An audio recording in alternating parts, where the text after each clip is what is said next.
अच्छा, हमारे पास यहाँ पे advantages end of short term finance and disadvantages of the short term finance.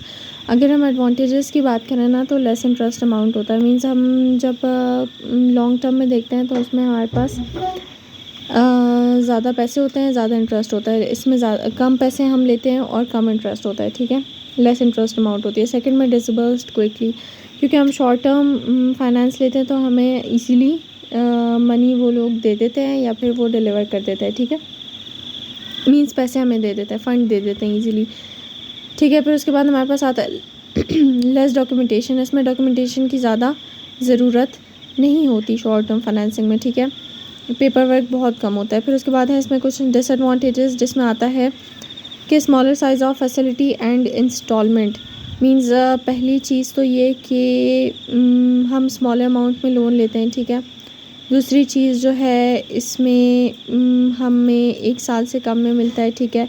तीसरी चीज़ हमारे पास ये आ जाती है कि जो इंस्टॉलमेंट होती है ना, वो हमारे पास शॉर्ट टर्म फाइनेंस में जब हमें देना पड़ता है ना, तो अगर हमने शॉर्ट टर्म फाइनेंस में पैसे ज़्यादा ले लिए तो हमें वो जल्दी पे करने पड़ेंगे, और जिसकी वजह से हमारी जो इंस्टॉलमेंट्स होंगी वो बहुत ज़्यादा होंगी, और हमें कम टाइम में ज़्यादा पैसे देने हैं। तो इस वजह से हमें मे बी हमारे पास हम पे ना कर सके, तो हमें जो है इस तरीके से नुकसान हो सकता है, ठीक है। और हमारी जो कंपनी है उसके डिफ़ॉल्ट के चांसेस बढ़ सकते हैं, ठीक है। और हमारा जो क्रेडिट स्कोर होता है वो नेगेटिव वे में जा सकता है, ठीक है, अफेक्ट कर सकता है। क्रेडिट स्कोर क्या होता है बेसिकली, कि आप कितने कैपेबल हो कि आप जो है रीपे कर सको लोन, ठीक है, आप पैसा वापस कर सको, आप कितने कैपेबल हो। तो अगर आप इजीली पैसे टाइम पे वापस कर दे तो आपका क्रेडिट स्कोर इंक्रीज़ हो जाता है, और अगर नहीं करते तो वो नेगेटिव वे में चल जाता है, डिक्रीज़ हो जाता है। सेकंड है high rate of interest. Interest इसमें ज़्यादा होता है। किस तरीके से ज़्यादा होता है कि हम शॉर्ट टाइम पे लोन ले रहे होते हैं, ठीक है, और हम टेम्प्रेरी ले रहे होते हैं, ठीक है।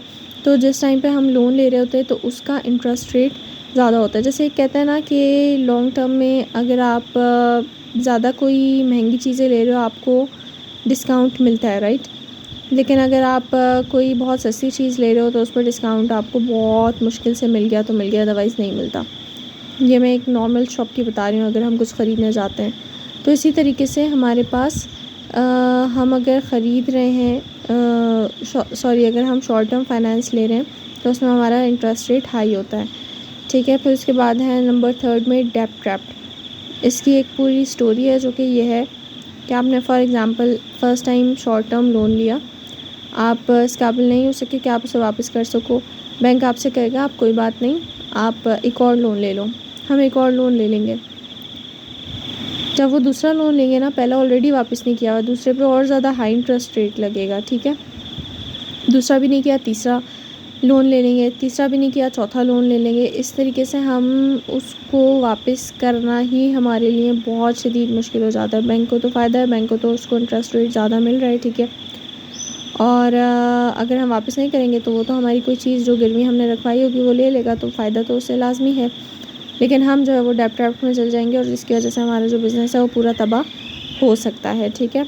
फिर उसके बाद है asset liability match. Asset liability match हमारे पास क्या है, फॉर एग्जांपल हमने डेब्ट लिया, लायबिलिटी डेब्ट को कहते हैं, ठीक है। हमने डेब्ट लिया, हमने उससे कोई एसेट है वो ख़रीदा, हमने प्रॉफिट कमाया, और हमने जो लायबिलिटी का इंटरेस्ट था वो वापस कर दिया। फिर इसी तरीके से हमने वापस से लोन लिया, हमने एसेट जो एक साइकिल होता है बिल्कुल वही मैं रिपीट करूँगी, ठीक है।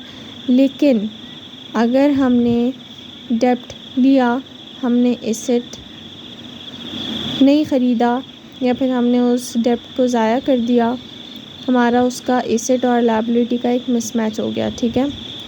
तो जिसकी वजह से हम कह सकते हैं, एक तो ये भी कह सकते हैं कि अगर हमने सही जगह पे प्रॉफिट अर्न नहीं किया, सही एसेट पे हमने जो है इन्वेस्ट नहीं किया, जो भी हमने लायबिलिटी ली थी हमें प्रॉफिट नहीं हुआ, तो हमारा इस तरीके से भी एक एसेट और लायबिलिटी मिसमैच हो जाता है, ठीक है। तो जिसकी वजह से हम कह सकते हैं कि हमारा जो एसेट लायबिलिटी है वो एक साथ मैच नहीं कर रहा होता, तो ये हमारे लिए एक डिसएडवांटेज बन जाती है, ठीक है। हमें या तो हमें डेप्ट भी ज़्यादा हो जाता है, और फिर हमारे पास डेप्ट भी ज़्यादा हो जाता है, और फिर दूसरी चीज़ ये कि हमारा जो एसेट होता है वो भी प्रॉफिट नहीं दे रहा होता, तो इस तरीके से हमारी जो कंपनी होती है उसको नुकसान हो जाता है और वो बैंकरप्सी की तरफ चली जाती है। That was all about the advantages and disadvantages of the short term financing.